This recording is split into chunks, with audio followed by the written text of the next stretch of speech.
Welcome to Black Talk. I'm your host, TheJRStewart, and this is my show. We have an interesting. I don't know if I'm not a Generation Z. I'm not a Generation Y. Maybe I'm a Generation X. I'm not. I don't know it happened, and I believe most of it because one, we were trying to distance ourselves from that crowd. And two, we really thought the problem would take care of itself.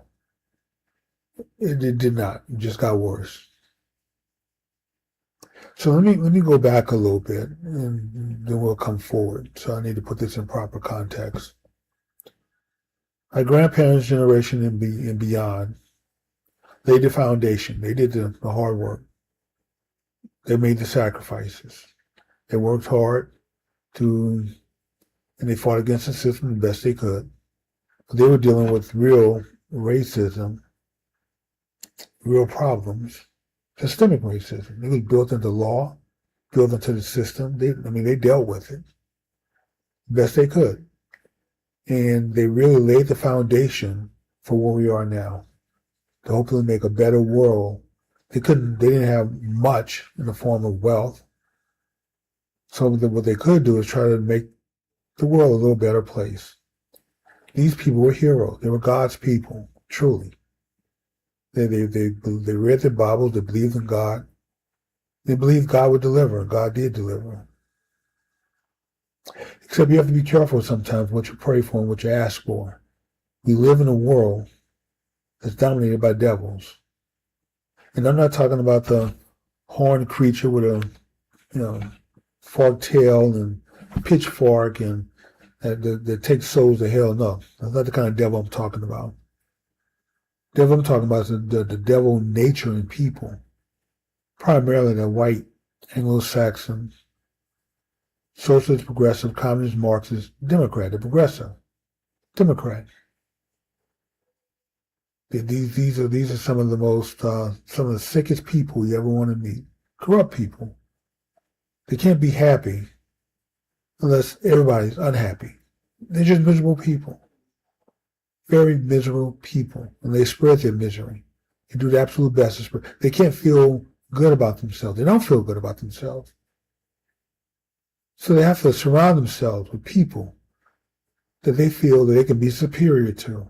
That's the only way they can feel good about themselves. They have to feel as though they're just helping these poor, ignorant folks, protecting them from conservatives, Republicans, from MAGA, from President Trump. I don't know what goes on in their head for the most part. I just know they're sick. But these are the people that our grandparents were going fighting up against.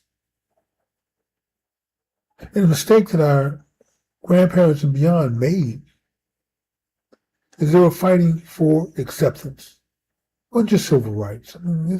It's one thing to want your freedom, and everybody wants their freedom. From the times that we stepped foot or in chains set foot on this continent, north, south, and central, the cries of the black folks have always been the same. We want to be free.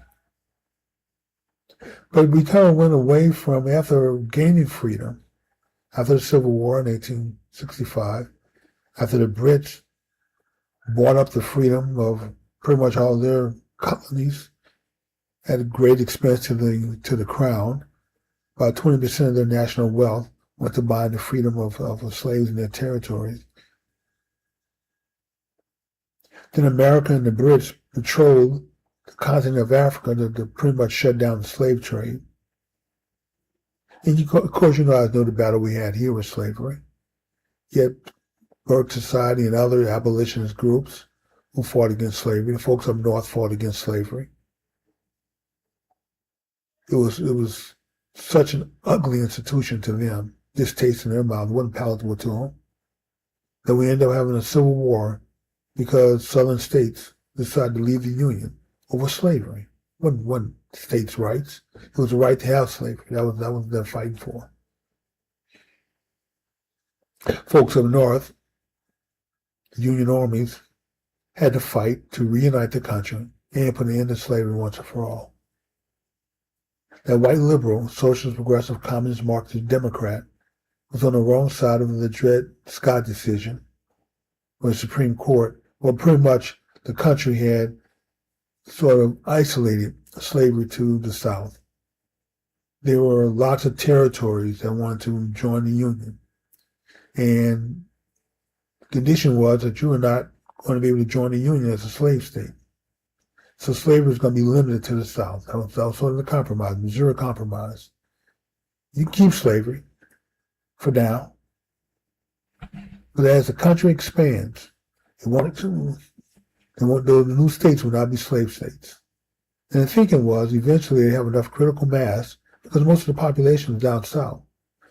So they had the big chunk of the House of Representatives because they had the population.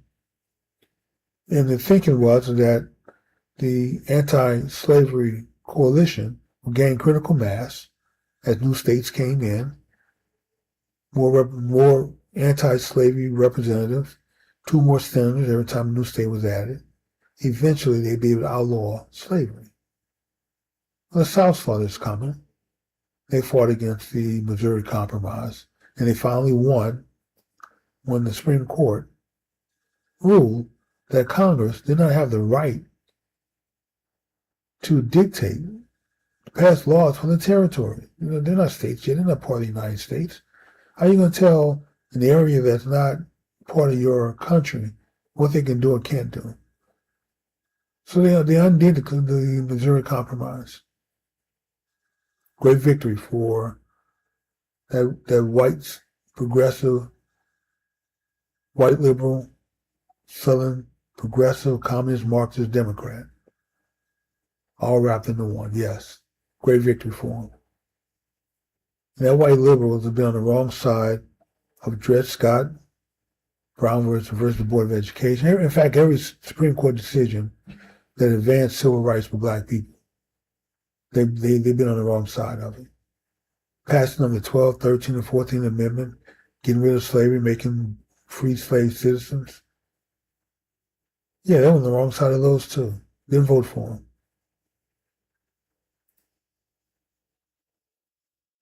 So where does that leave us?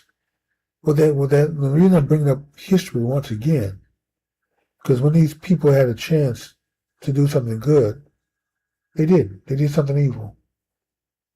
They formed the Ku Klux Klan, the KKK, killed, mutilated, hung, tortured black people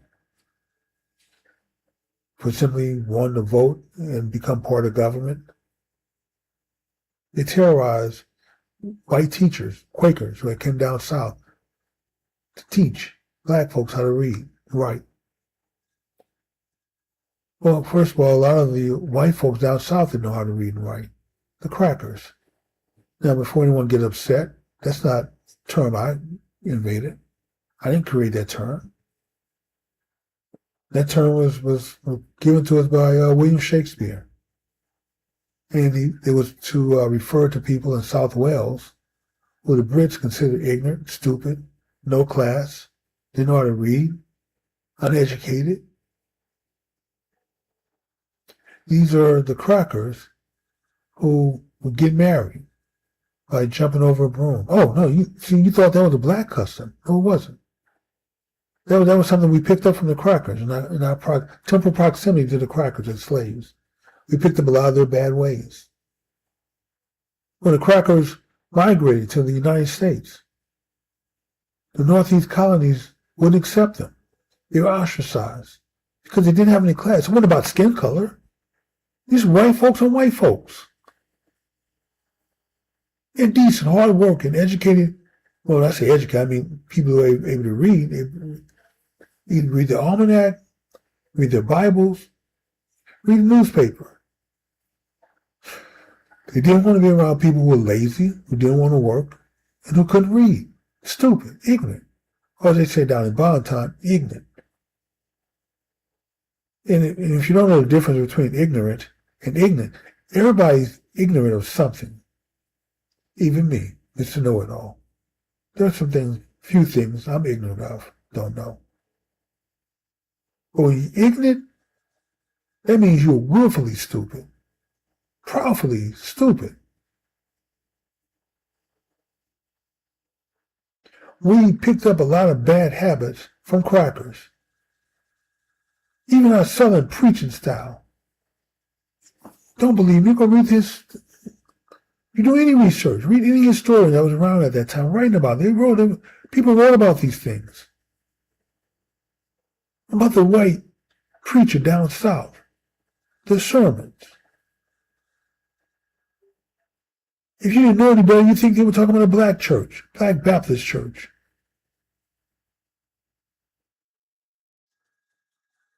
Or CME or AME, African Methodists.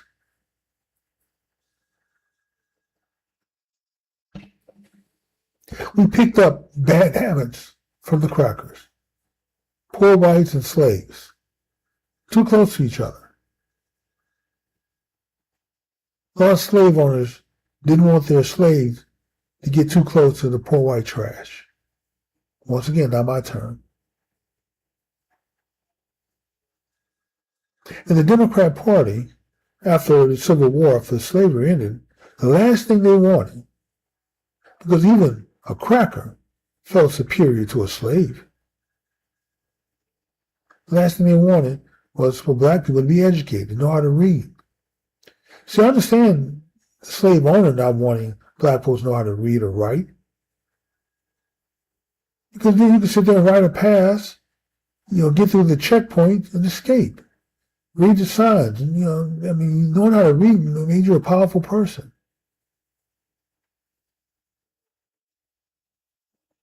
But the crackers didn't want black folks to know how to read either, or write. Because then it would be difficult for them to claim superiority over the slaves. And this, my friend, is a secret. This is the backbone of why the Democrat Party is the way it is. They exist to protect the white cracker, to maintain the order, to keep you in your place, and your place is up under them. That's the way it is. That's the position that they took. We didn't have a race. There was no race problem in America.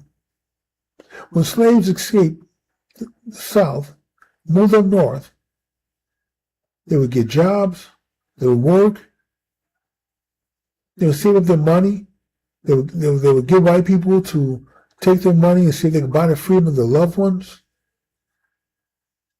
But they all had something in common. Their culture. The culture was you work hard, you learn to read, you learn to write. And for escaped slaves, they had to work in the daytime and go to school at night. It meant a lot to society for you to know how to read. Because they already dealt with the crackers. They know when you deal with ignorant people, stupid people, how problematic that was. To learn to read was an important thing. They didn't have much to read back then. Only that they had the Bible and then the newspaper. But if everybody read the Bible, they figured you'd be better. Some of that would just sink in and make you a better person.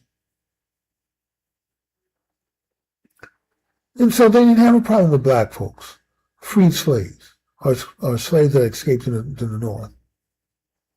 The race problem didn't happen too much later on. During some of the great migrations, where black folks from the South started moving up north. And when they moved up north, they brought the cracker ways with them. A lot of crime, a lot of laziness,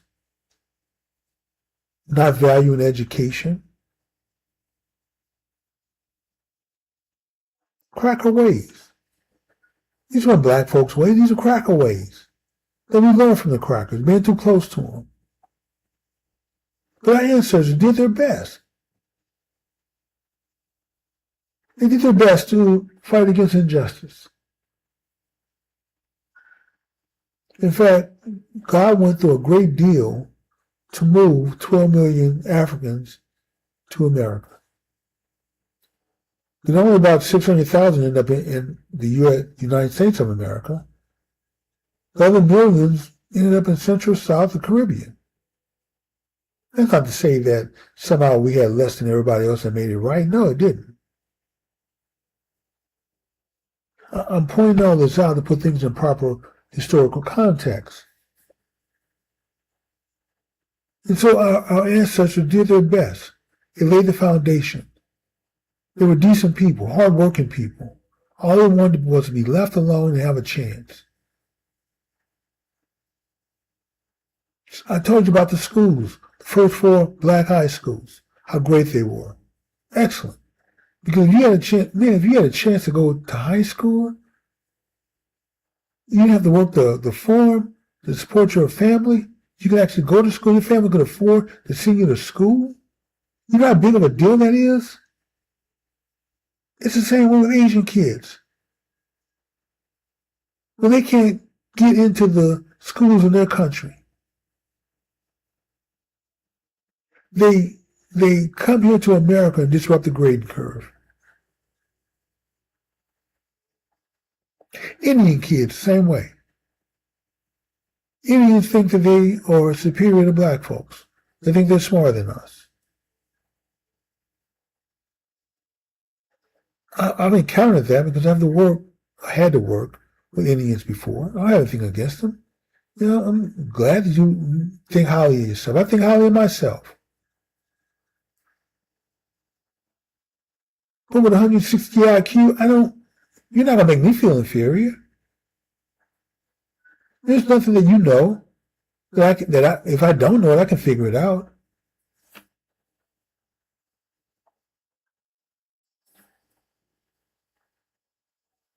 And our ancestors did their absolute best.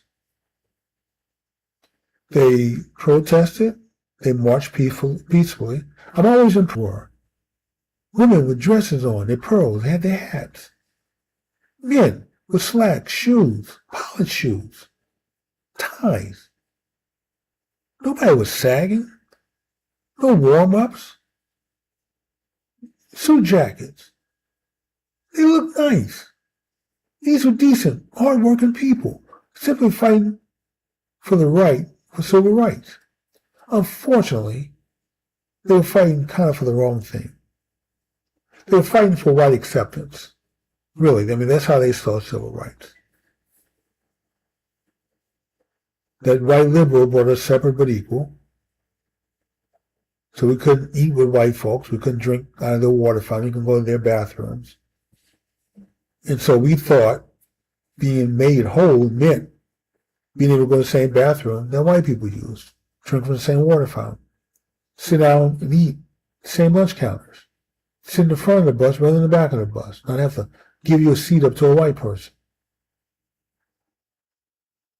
This is how we define civil rights, white acceptance. And then my parents' generation, they're the transition generation, coming out of the 60s. And they followed behind white movements, social movements. See, white folks went through their drug revolution. What was the consequence for them? Well, they can become president, smoke dope all they want, listen to hippie music, do acid rock, have a good time. We go through a drug revolution, and we end up in jail, prison full of black folks over drugs, war on drugs. White women go through their liberation movement. I thought we had settled women's suffrage back in the 20s with Susan B. Anthony. Thought it was just about a right to vote, but no, they took it a step further. They were burning bras and declaring their liberation, sleeping around, showing they had sexual freedom. Okay, it's great for white women. But then black women joined in the fight with their revolution. The feminists, they joined the feminists. I don't know if black women were burning their bras because, they had to work. Bras cost money. And then with the advent of the pill, oh boy, it really opened things up. The sexual promiscuity. You mean I don't have to worry about getting pregnant? Just take this pill? But still, they have their their sexual revolution, free love, love for everybody. But then we have ours, and we end up with a bunch of babies that we can't afford to take care of. The government's putting a welfare system in place, incentivizing fathers not to be in the home. At a point, going into the 60s, 95% of black kids were growing up in a home with a mother and a father. Now, a lot of them were married, not legally. They didn't have a license. A lot of times they just, jumped the broom, wrote something in the Bible to mark the date, their anniversary date. And them, their family, and their community recognized them as being married. Fathers worked, mothers took care of households. Sometimes, if you were lucky, both parents worked, trying to make a way. Moynihan gave a report to Congress, the Senate report, showing that 25% of black kids were now being raised by single mothers, according to the 60s. I'm sorry, in the 60s. And so they figure that this is atrocious. 25%? Oh my God, we got to do something about this. We certainly don't want this to spread over to white women. This would be a disaster. So they came up with the welfare system, the war on poverty. All they did was incentivize fathers to leave homes. We were still, now the peel is out, we're going through our sexual revolution. Our women are becoming feminists. Men don't want to now marry their women, don't want to take care of their children because the government's there to do it. And then if you're dating a woman who has children and the government caught you, they make you pay child support for those children even though they were not yours. So then what incentive did black men have to give with women who had children? I believe that was a case, King versus Alabama. You're not familiar with it? Go read it. It's interesting. And then my generation. Let me just say this, the feminist movement, the Me Too movement, the Now group, that's not the black woman's battle. That's not her fault. That's not her fault. The issue that the white woman had with white men was not the issue that black women had with black men.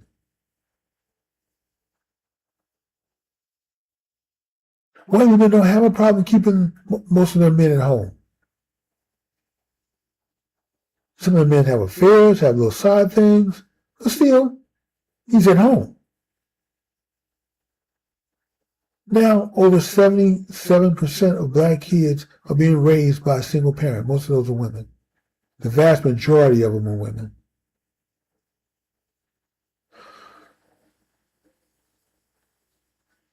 Now, who's helping you with your battle, black woman? Who's helping you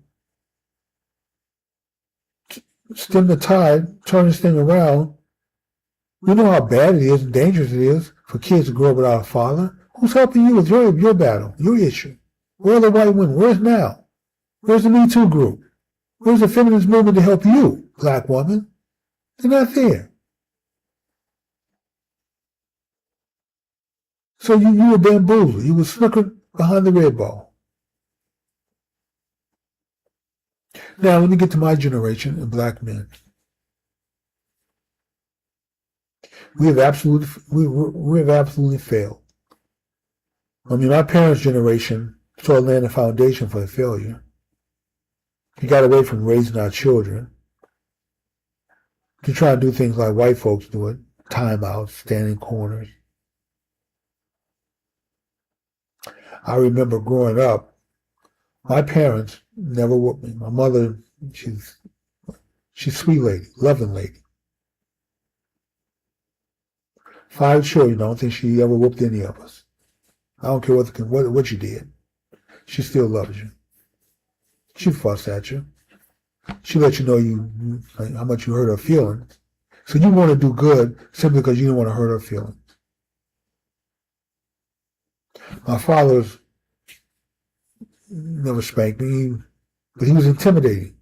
He can get in your face, man. He can scare you. He can scare you straight. Before they were scared straight, my father was that kind of. He had that kind of presence. He would scare you straight without. He didn't have to whoop you. He didn't have to lay a hand on you. But for the most part, we got away from disciplining our kids. We got away from raising our kids. We kind of remember when we were growing up how things were. How strict. There was still a little strictness. There were still some rules in place when we were growing up. Although our parents' generation was that transition generation, there was still some rules in place. One of the rules is you couldn't talk. You weren't allowed to be around grown folks when they were talking. I don't know what they were talking about, but whatever they were talking about, they didn't want you as a kid in their business to be listening. And you certainly wouldn't open your mouth when grown folks were talking. And grown folks, well, anybody over 18, if you were out of high school, you were grown. If you interrupt grown folks when they were talking, oh, you were ready for a nap. You must not want to be outside playing with your freedom. You must be ready to come inside and take a nap because you are truly losing your mind. You must be sleep deprived. Or you must want some chores. You have a garage to be cleaned. You go wash the dishes and then take a nap.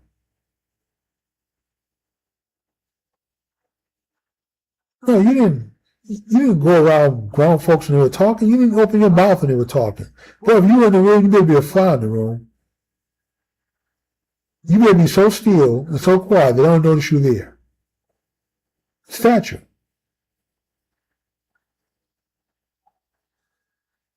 When those street lights came on in the summertime, you out of school, you out there playing, riding your bikes. When that street light came on, your ass would be in the house. The last thing you want is for your mother to open that door and have to shout, call your name, wondering where you are and why you're not in the house. Major trouble. And the last thing you want is for her to leave that house, to come find you, because you were pretty much going to get a spanking all the way back to the house in front of your friends. So that street light started, it makes that humming sound. I still remember. It wouldn't just come on, and all of a sudden you have street lights. No, it wasn't that kind of party. No, those lights would hum first. They make a humming sound. They'll start flickering. That was your cue, man, to start hightailing it to the house. Because a minute or two later, the lights would just come on. They'd be on.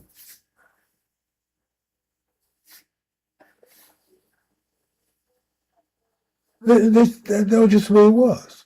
And of course, when I grew up, I was always thinking this was unfair. I was always a curious child. I always wanted to know what exactly are these folks talking about. What is it that they don't want us to know? One of those things I figured out, they didn't want us to know about politics. So I took an interest in politics as a teenager.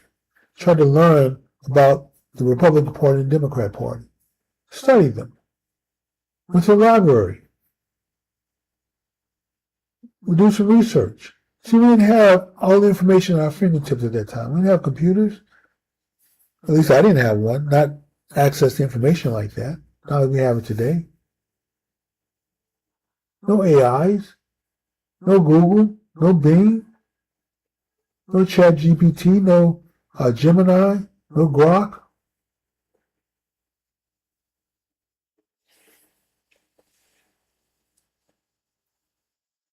And once I learned the difference between the two parties and the history of those parties, I'm still perplexed. I don't know why we get so brainwashed about that party. Up until the 1936 election, we were pretty much solid Republicans. We were bamboozled to some degree by Wilson. But the Republicans didn't do themselves any good in that year either, declaring that the Republican Party was a party for white people. And they said, hey, this is just so we can gain support in the South. We don't really mean it. Wink, wink. We're still your party. We still think, but no, we switched at that time. It never went back. But we ignored all the things that the Democrat Party did to us before 1936 and after 1936. Destroyed the school system. Why? You would think that they would want the grandchildren of slaves to be educated, to get a good education, become decent people. No.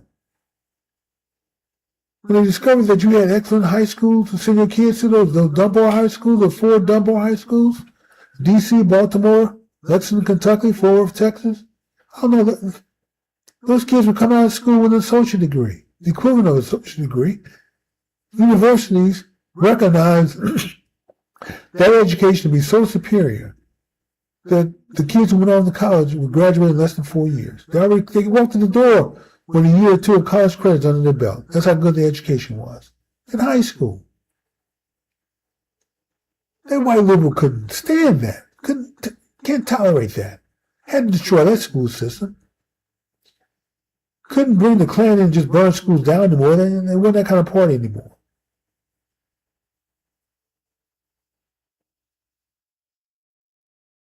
They had to destroy the system from within. Black folks trying to set up their own businesses, provide for themselves, provide jobs for their own people. Couldn't have that. All that had to be destroyed from within. Had to be burned down, tear it up. Once again, if you ask yourself why, the answer is simple. People operate in their own best interest. The last thing they ever wanted, they told you from the beginning, they never wanted black folks to be in a superior position to poor white people. What's it look like? You get an excellent education, they're still struggling. Sign their name with an X.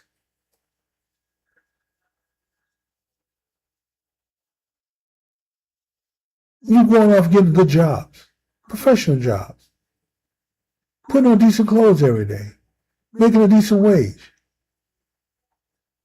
And then you encounter some poor white, ignorant white person, and you gotta look the other way, you gotta bow your head, you gotta stop and speak to him.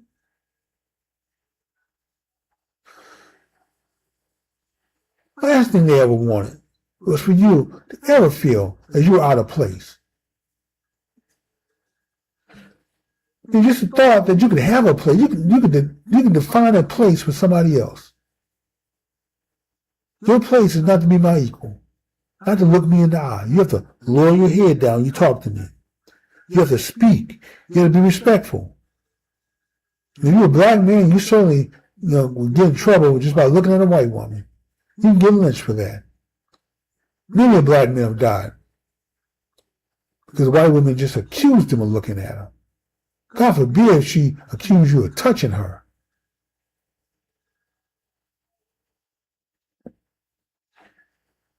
My generation.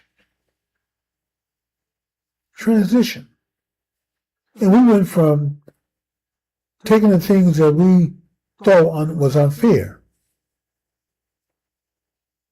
Nixon brought us affirmative action that ushered in the whole fairness movement. In the 10th grade, I went to a jobs fair. I think it was Manpower. I had a government grant. And they wanted to hire a bunch of high school kids, give us something to do in the summertime, rather than be juvenile delinquents. So I went. I put on a pair of slacks, my penny loafers, had a penny in them, shirt, tie, jacket. It's hot. It's in June, muggy. And they had companies there. They were picking up kids to do painting, pick up trash. Public Works was hiring kids, pick up trash off the freeways, off the streets. Sanitation department was hiring kids to do cleanup. A lot of kitchens were hiring kids to wash dishes, do cleanup. And when I got to the table, the lady asked me what was I interested in. I told her computers. She said, I don't know if we have any computers jobs. She started reading down a list of stuff they had. I never worked before. I just got a Social Security card, so I was happy. I was ready to put it to use. I mean, I got some government ID now. I had already registered for the draft, selected service draft. Well, I think that's what they call it. That was a requirement that you had to register for the draft before you could work. I did that. I had a Social Security card, so I'm ready. I'm ready to go to work. I want a paycheck, earn some money for my summer clothes. And when I was talking to the lady, telling her what I was interested in, she told me they didn't have any computer jobs. There was another lady sitting next to her, a white lady, who called me over to her section.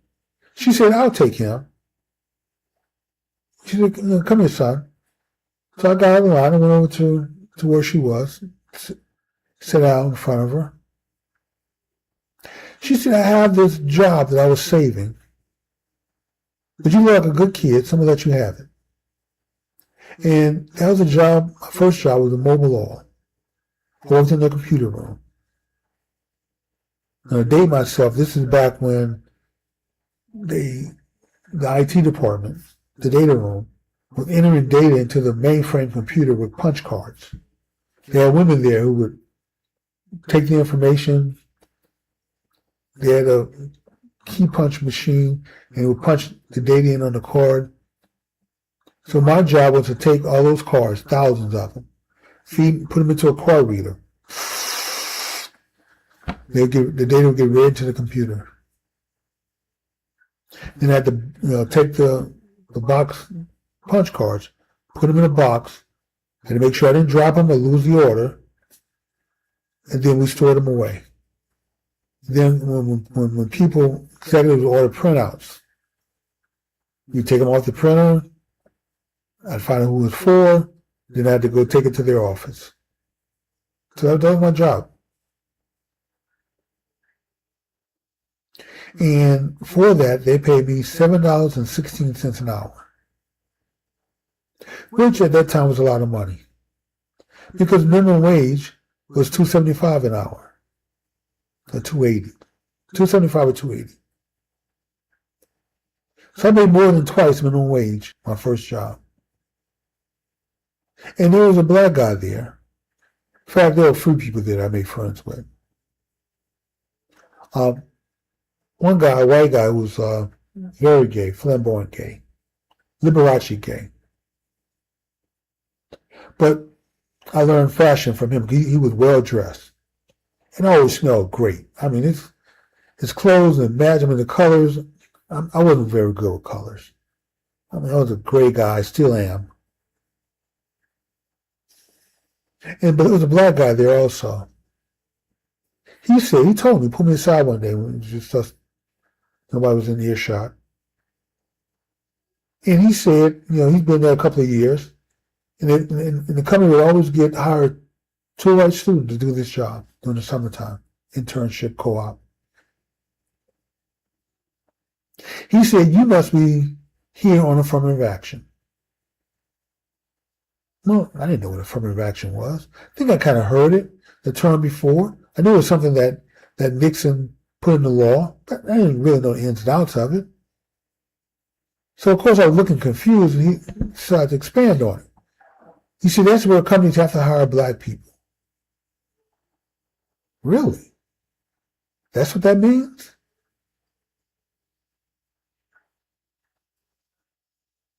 That ushered in this whole fairness and sense that somebody owed me something. And I kind of had that thought for a very long time. At least since I got out of college. And it wasn't just me, it was a lot of people thinking that way. Companies have to hire you because you're black to make up for past mistakes. If you didn't get the job, well, evidently it must be racism. They didn't get the memo from Nixon. From affirmative action, we went to quotas, went to DEI.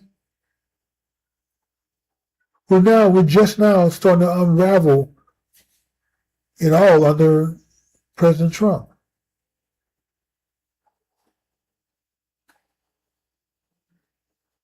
But in addition to the whole fairness, I'm bringing this up because this is our mindset. This is part of how our minds evolve. This whole fairness thing. Everything becomes, if it didn't go our way, it wasn't fair. And it had to be because of racism. Because I'm black. The reason I didn't get the job. The reason I didn't get the apartment is because I'm black. The reason I'm getting poor service in this restaurant is because I'm black. The reason you follow me around the store thinking I'm shoplifting is because I'm black. And so the protesting from my generation, some of it was started in the 60s and 70s, but we really perfected it during my generation. Tearing things up, burning things up, burning down your neighborhoods.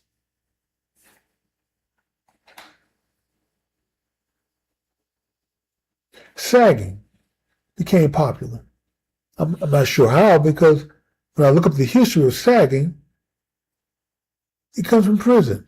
And the folks who wear their pants like that were pretty much advertising that the reentry was open.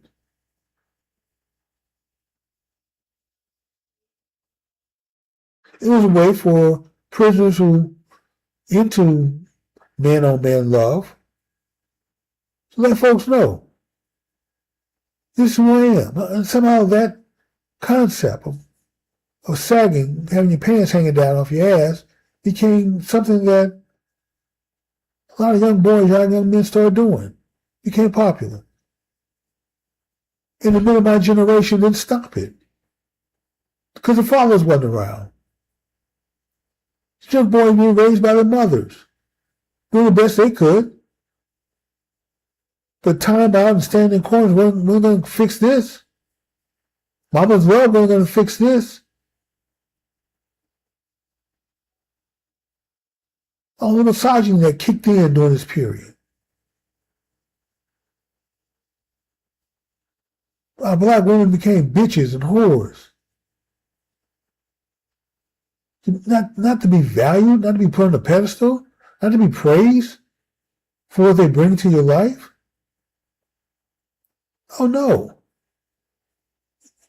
Other than a sex object, that's pretty much it, a baby making machine.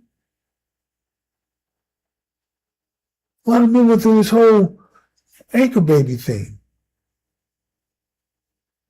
Let me just impregnate her, get her pregnant, then leave. Go find somebody else.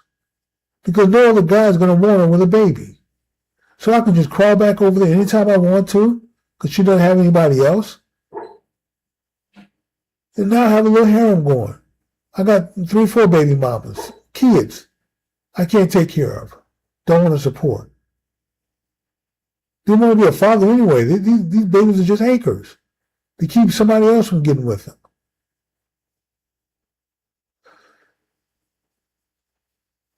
And were the real black men to do anything about it? There wasn't any. The few that existed didn't do anything about it. My generation, men, didn't do anything about it. We let the culture be hijacked by ignorant people.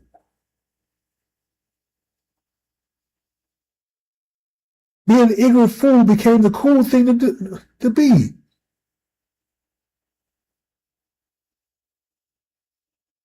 It wasn't that many generations ago that people fought to be educated. People died so their children and grandchildren have an opportunity to be educated, to go to school. It meant something. All of a sudden now being educated meant that you want to be white. You want to be.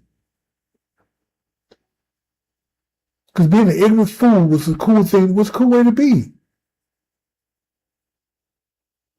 Getting teardrops tattooed on your face, which meant that you killed somebody, was cool.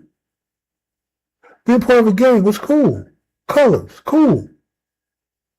Street territory, cool. Being bad, man. Everybody wanted to be bad. We went through the whole power movement.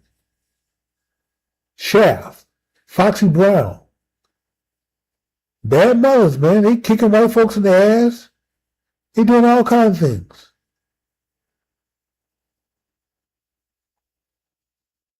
Mr. Charlie became the enemy of black people. The boogeyman. And this is great for the white liberal to put this kind of fear into black people. Make you think Mr. Charlie's oppressing you, keeping you down, got his boot on your neck. The reason you can't get ahead, because white folks are keeping you down. Became a really good excuse. And black folks went along with it, hook, line, and sinker.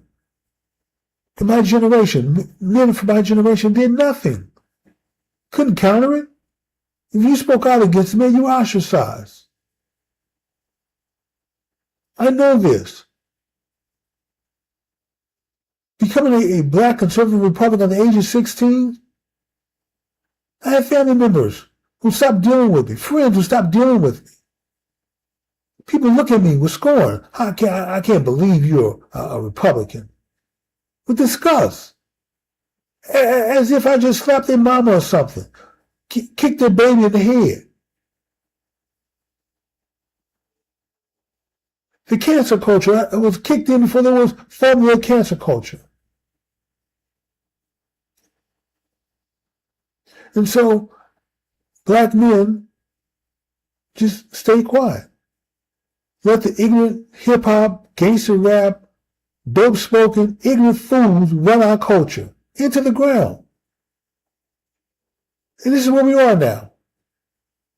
And folks who don't want to be bothered with you, don't want to be around you, not necessarily don't want to be around you because you're black. They don't want to be around you because of what black culture has become. Thomas Sowell, one of my life heroes, I have most of his books. I think he recently came out with a book. I don't think I have that one yet. But I'll get it. His books are not light reading. You know, you ever read any of his books? But what his books are, I mean, his research is impeccable. When he lays theories out in his research, and the inform his conclusion at the end, I mean, you can't argue against anything at that point. There's no objection. That's how well the arguments are laid out. That's how impeccable the evidence is.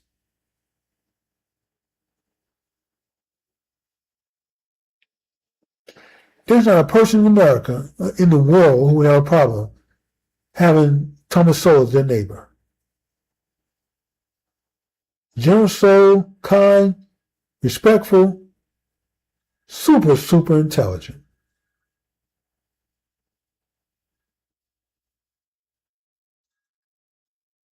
Tony Brown, frat brother from Tony Brown Journal, another one of my life mentors.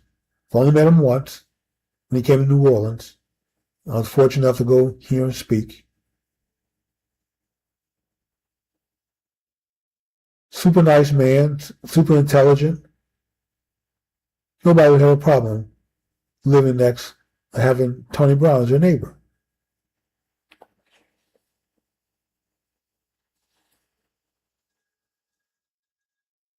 But there are a lot of black people who even black people don't want to be around.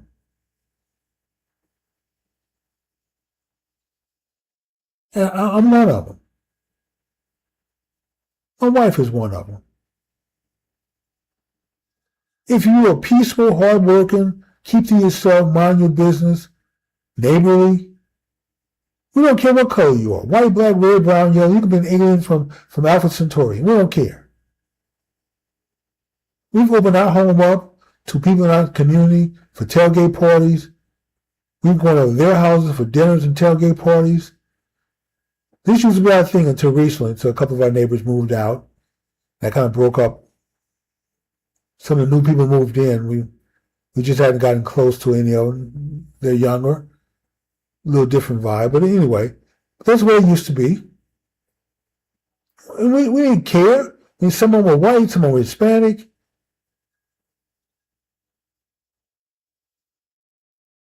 But they're all decent people. Doing what we were doing, just working hard, paying our bills and living.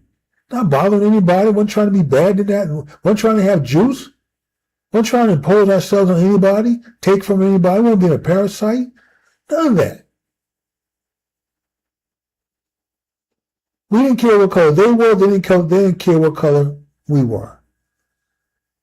Although one of my neighbors, who pretty much stopped dealing with us at one point, when they found out I was Republican, they did draw the line on political parties. That's how sick Democrats are. We've been friends all this time. They've been in our house, we've been in their house, hanging out at their pool. Now all of a sudden you find out I'm a Republican, all of a sudden, I'm somebody you can't be friends with. Oh well. But this is the failure for my generation, the black men of my generation. So I'm happy that we have an upcoming, I guess, Gen Z now, Gen Alpha. I'm not sure what letter we're on. I don't keep up with these things. But there's some young people that we know that seem to be trying to do it right. They're married. They're trying to get pregnant, have a child. They'll make great parents, and then they're going to spoil the child to death.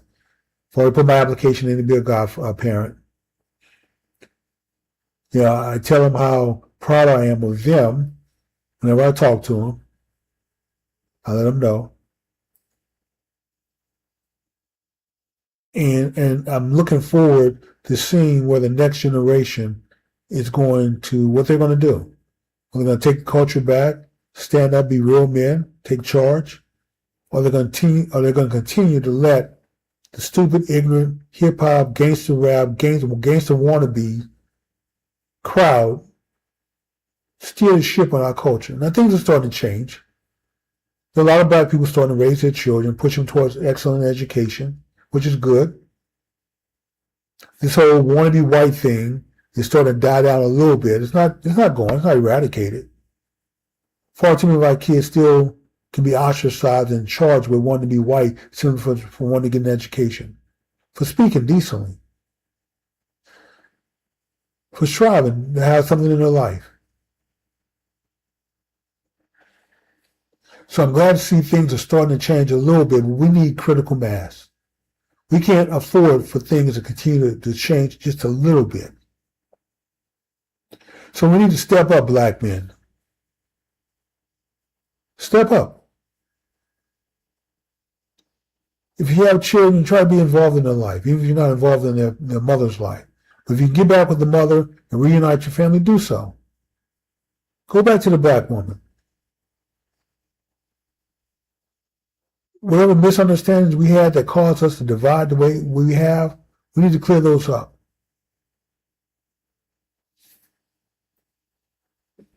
There's nothing quite powerful like the love of a woman when she loves you truly. I'm fortunate because I have one of those women. And we have a little spats every now and then, but I know deep down there's nothing she wouldn't do for me. And vice versa in return. If it meant dying to protect her, I would. And this is what I would love to see more and more black couples get to that point. Stick it out during the rough times, because they're going to come. Life is going to challenge you. Financially, emotionally. You're going to go through societal issues. But by sticking together, staying together, keep your family intact, keep your eyes pointed on the prize. The prize is, if you have children, to make them productive citizens, successful citizens. Make sure they're educated. They learn as much as they can in school. Because they're going to walk into a world that's more global, there's more AI than ever before. Jobs, good jobs, well-paying jobs, are going to become more scarce. And so as they're competing against H-1B visas, against offshoring jobs, you want them to have the best fighting chance they have. Not go to school for 4 years, 8 years, 10 years, only to come out and wait tables because they can't find a job in their profession. Help steer them in the right direction. My time is almost up, so I'm going to take this time to ask. This is my ask of you. If you enjoyed the show, if you stayed with me to this point, please hit the like button. Help me with the YouTube algorithm. Please subscribe to my channel. Spread the word. Share this link with anybody you want to. If you want to cut it up and use it in your video, that's fine. I think I use the Creative Commons filter or licensing. So you're more than welcome to use this video however you want. I just want to get the message out to as many people as possible. If you have any questions, please reach out to me. My email address is JRStewart@openness.com. That's JRStewart at OPENESS.com. Send me an email. Share your thoughts. You got some topics for me? Things you want me to cover? I'll be more than happy. And then I put out a video every day under the Black Talk channel from interesting facts, information that I've compiled, put into a short 5-minute video. You see those videos out there, check them out. They're very informative. Please hit the like button to help me out. I'm going to give you back the last minute and a half, and I'm going to say good night. And actually, I'm going to work. I have some video editing to do after this, so it's already getting ready. Over the weekends when I compile my videos for the week. And outline the topics I'm going to talk about for next week. So anyway, everybody stay warm, stay good. And until next week, I'll see you Monday, 10 p.m. Central. Thank you and have a good night.